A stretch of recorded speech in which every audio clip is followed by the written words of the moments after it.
Okay, everybody. I hope you enjoyed your pop quiz yesterday. I gave that pop quiz because I'm noticing a lot of people are getting every answer right on the homework assignments, and well, this is some pretty hard stuff. So if you're getting all the answers right, there might be something going on. So I wanted to give a pop quiz to see how you were actually doing. Today's lesson is 4.6, using congruent triangles, or use congruent triangles, as the lesson name says. The whole point of this lesson is to take what you already know and to be able to use it. So by definition, congruent triangles have congruent corresponding parts, right? So if I have a side of a triangle and I say that it's congruent to another side of another triangle,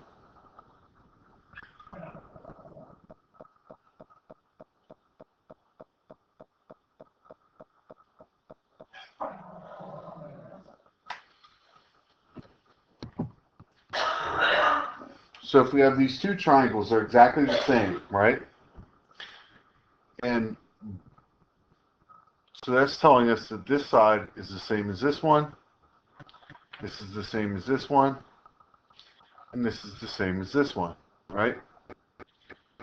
And then by the same definition, all of these angles are congruent as well.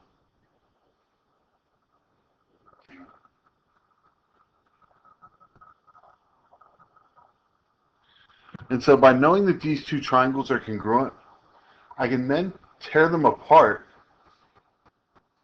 if I needed to know that this side was congruent to this one, then now I can say that. And so when we're doing our proofs, in the last step now, we're going to prove that the triangles are congruent using one of our triangle congruency theorems, and then we're going to break it down and say that a part is congruent to another part of another triangle.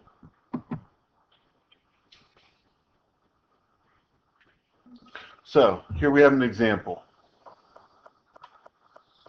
We have AB is congruent to BD,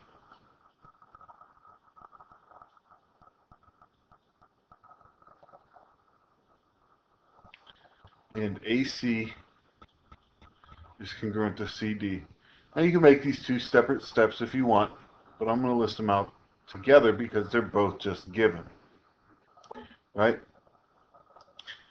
Then, remember, we have to prove that the two triangles are congruent to each other. So anytime you have the two triangles connected like this, and they both have BC as a line in both triangles, you can now say BC is congruent to BC. And the reason for that is the reflexive property. So you're going to see a lot of questions like this where this middle piece is hooked to both triangles. Always use the reflexive property for that. Now I know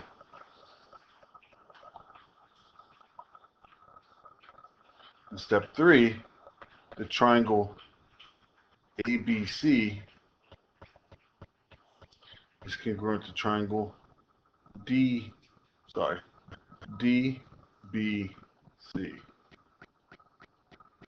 And the reason for that is side, side, side. But that's not what it's asking for. It wants me to prove that angle A is congruent to angle D. Well, since all the parts are congruent to each other, now I can say that last step. Angle A is congruent to angle D. And the reason for that is corresponding parts of congruent triangles are congruent. No one wants to write all that. So that would be CP, CT, C. Corresponding parts of congruent triangles are congruent.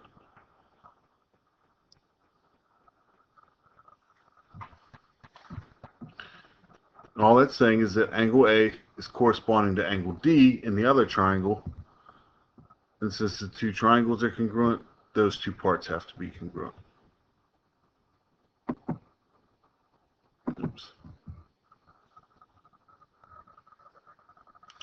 Okay, given SV congruent to TU and ST congruent to UV,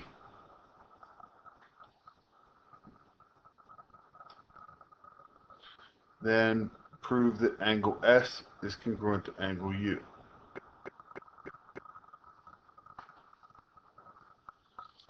So over here we have our statements and our reasons. And even though this one looks nothing like the last one, they're very similar. So first we have SV congruent to TU and ST congruent to VU. The reasons for that are given. Then look, they share this middle piece, right? So we can say TV is congruent to TV. Reason for that is the reflexive property.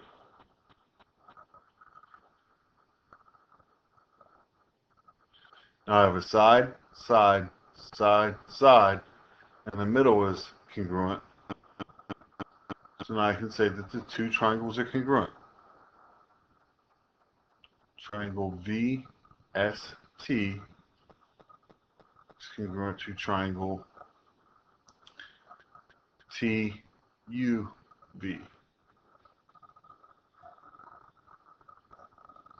And the reason for that, side, side, side. And if I know that the two triangles are congruent, then I know the angles have to be congruent as well. So angle S is congruent to angle U, and the reason for that is CP/CTC.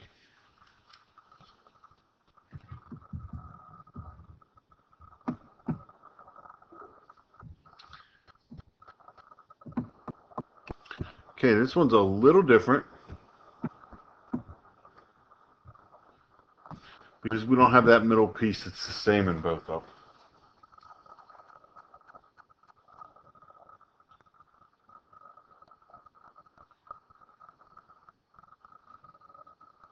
But we do have markings to tell us things.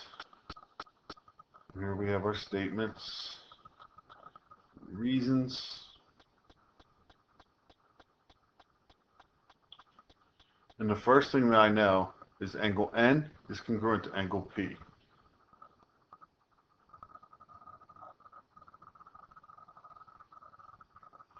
And I also know NM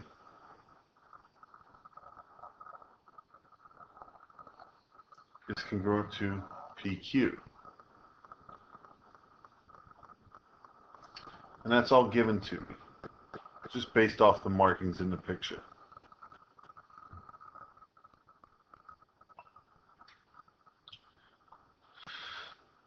Now, I obviously did not do this perfectly, but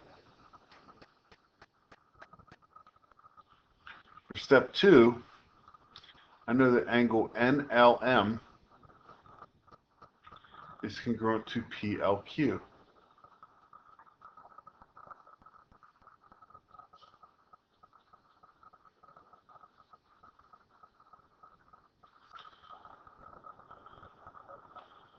And we know that based off the fact that these are vertical angles. So that's the only reason you have to give me. You can give me vert angles or VA. I would accept either of those.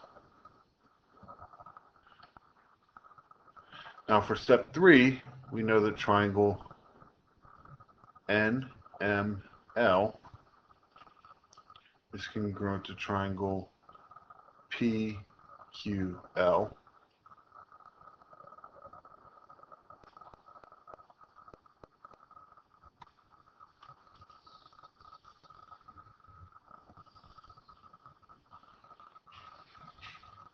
And the reason for that is angle, angle, side.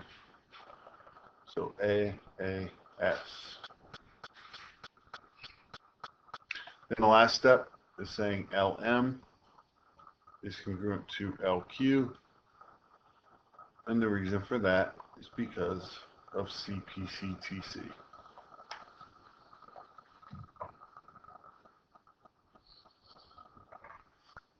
So this is really the same thing we've been doing, but we're just adding the last step on where we say that this part is congruent to this one by CPCTC. And so you should always have for your last step on these ones, if you see that it's just a part and a part, your last reason should always be CPCTC. So even if you don't know how to do anything else on these questions, your first statement should be what's given, your reason should be given, and your last one should be what you're trying to prove for the statement, and in this case CPCTC, because it's a part of the triangle. So if you look at really your total points that you would get on this question, this would be worth 1, 2, 3, 4 technically, because you're saying that two things are given. So that's 4 points, 5, 6, 7, 8, 9, 10. So you can get 4 points from here, just based off what's given. And knowing that you would have to put CPCTC and what you're trying to prove will give you an additional 2 points. So you'd be looking at 6 out of 10 points if you knew how to do nothing else other than that. 60% is passing. So make sure that you know that's what you need to do for those questions.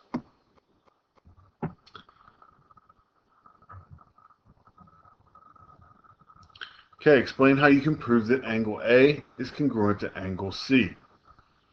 I want you to pause the video, try this one on your own, see if you can come up with how you can prove it.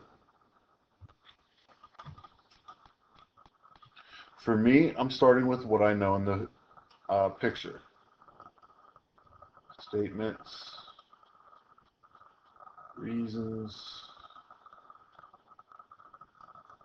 First statement, AD is congruent to CD, and AB is congruent to CB.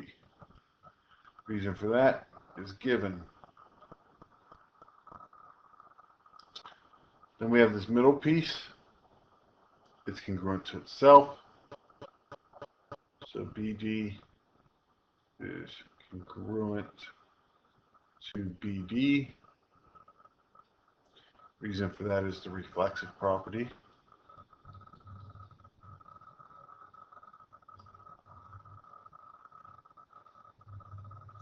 Step 3, triangle ABD is congruent to triangle CBD. And the reason is side, side, side. And so your last step, angle A is congruent to angle C. And that's by CPCTC.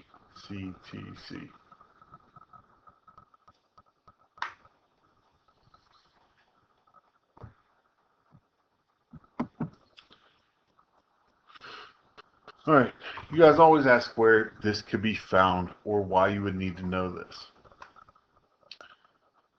If you think about trying to build a bridge across a river, there's no way to figure out what this distance is.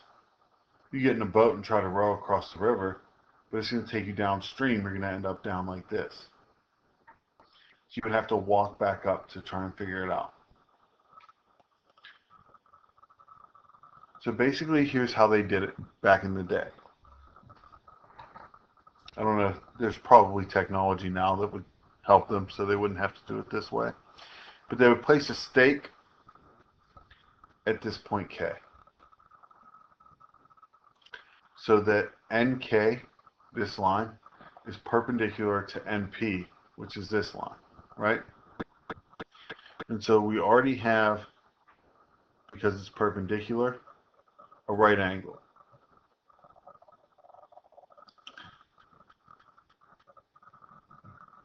Then they would find the midpoint of NK. So basically they're just measuring it out.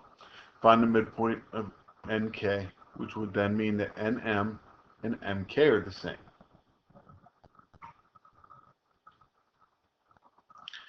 Then they would find the point L,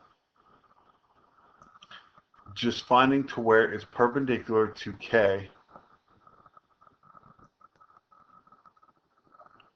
So it's perpendicular to NK. So that we would then have a right angle here. And so that our M and P, those are already in a line, right? And so they would find the point L where L fell directly in that line.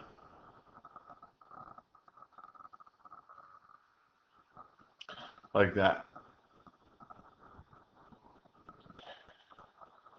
So then, if we're looking at these as two separate triangles, we would have NPM and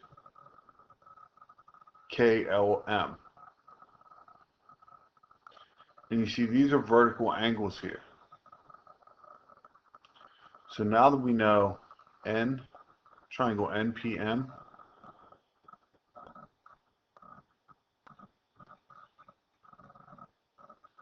is congruent to triangle KLM.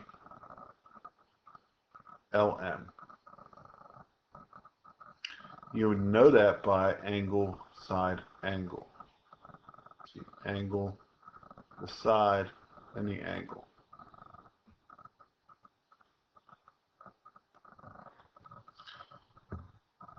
Then the last part of this is, how would it tell you what the distance of NP is? Well, because these triangles are congruent, you know that NP has to be the same length as LK. And we can actually measure this, with a tape measure instead of trying to paddle across the river and trying to find exactly where it's perpendicular so that you can measure what that distance is. Here you can easily measure it. So NP would have to be the same as LK by CPCTC. That's one of the more complicated examples where it's used in the real world. But all right, that's it for the lesson. You can get started on your worksheet.